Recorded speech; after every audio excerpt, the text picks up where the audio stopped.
Right, because of go to webinar, I had a bit of a problem with my Ninja. The GGW wouldn't allow me to access my charts. So what I've done is we actually did this last week in the Forex. We did it.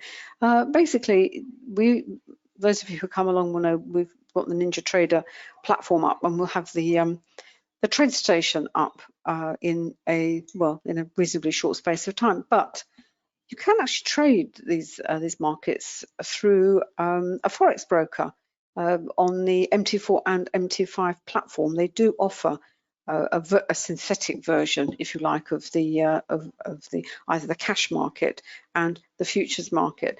This is the equivalent to US 100, which is the Nasdaq that we're looking at here. The values here will not tie to the futures; they will tie to the, as I said, to the cash. But if the futures going up, then the cash is going up as well. And it's exactly the same. The advantage of having on the Forex platform is that we have some specialist Forex indicators, so I can actually have my Aussie Yen currencies up that are represented by these lines. So basically, if I am seeing the Aussie moving higher and the Yen moving lower, that is telling me that the indices are moving up as well, because the Aussie is also a proxy for risk. If the Aussie is being bought, then we know that the market sentiment is positive, and it's all, everyone's very happy out there in the market. At the moment, what I'm seeing on my 3 minutes is I'm actually seeing the lines going kind of in the same direction. That is telling me that we're in a congestion.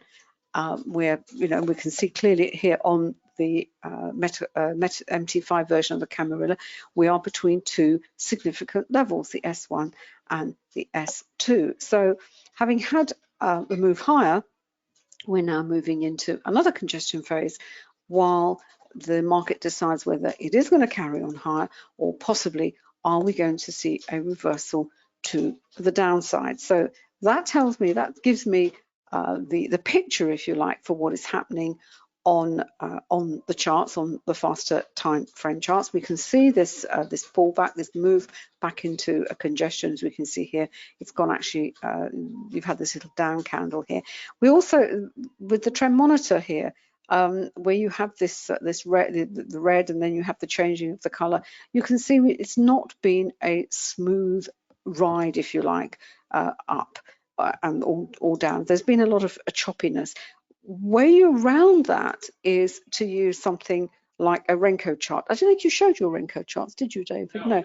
No, David also has his Renko with the time chart. And the advantage of Renko is it's purely price-based, so it smooths out volatility. You don't get wicks on the candles. And what the Renko also does, it does help with entries and exits. And the way we've designed the indicator both for Ninja and for MT4 and 5 is essentially you have these little blue dots which are very, very close to the market. Then you have the trend monitor, and there's a rule of thumb. It's basically when the colors are in alignment, which is the bright and the bright, that signals a potential entry point. You always have to go and look, obviously, at the time chart as well. Check out that that you're not going to run slap bang into some major item of news.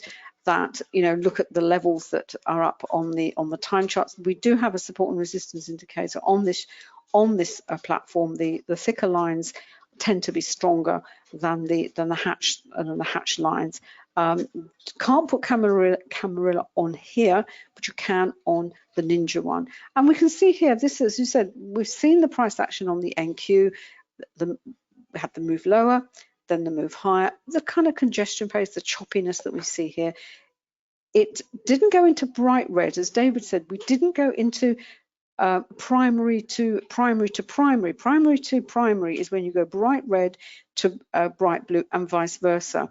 You tend to have a congestion phase in between those two. That normally happens. Now what happens here, it went higher, didn't go into bright red, we had a few red dots here.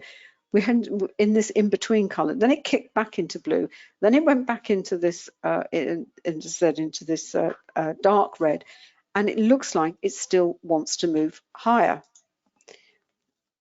Sorry, my headset's gone a bit strange.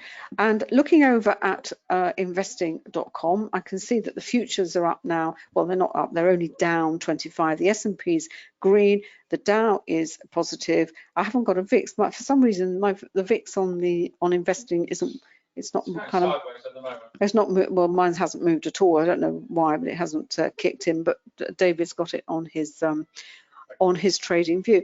And if I look at the time charts, what am I seeing on the at the moment? I'm seeing this sort of a congestion, this sort of sideways. What am I seeing on the Renko? I'm seeing a pause. What Renko also does, it kind of picks up the momentum behind the move. So, you know, if things are moving fast, these will move much more quickly. So it's kind of coming to a pause. Doesn't really know what it wants to do, but it's all confirmed in the on the time chart. So if you were in a trade, you know, certainly if there'd been a volatility candle, you probably want to you know, get out. Is it time to go into a reversal? Well, certainly having a Renko chart there really does, it helps with that decision, both on you know, and on both platforms, because, you know, as I said, it takes out all the noise that you can get on the time-based charts. But you really, we advocate and we teach, certainly on our Forex program, that you use them in conjunction. And looking at a related market, well, I can see here, you know, I want to see the yen turn down, and I want to see the Aussie turn up, and then I know, because this pair is so closely aligned to risk appetite, then I know that, you know, this move is going to go higher. So it looks as though we're just getting a bit of a pullback, as it were. Right, that's all. Can I just pass back to you to go through everything else? Is that all right?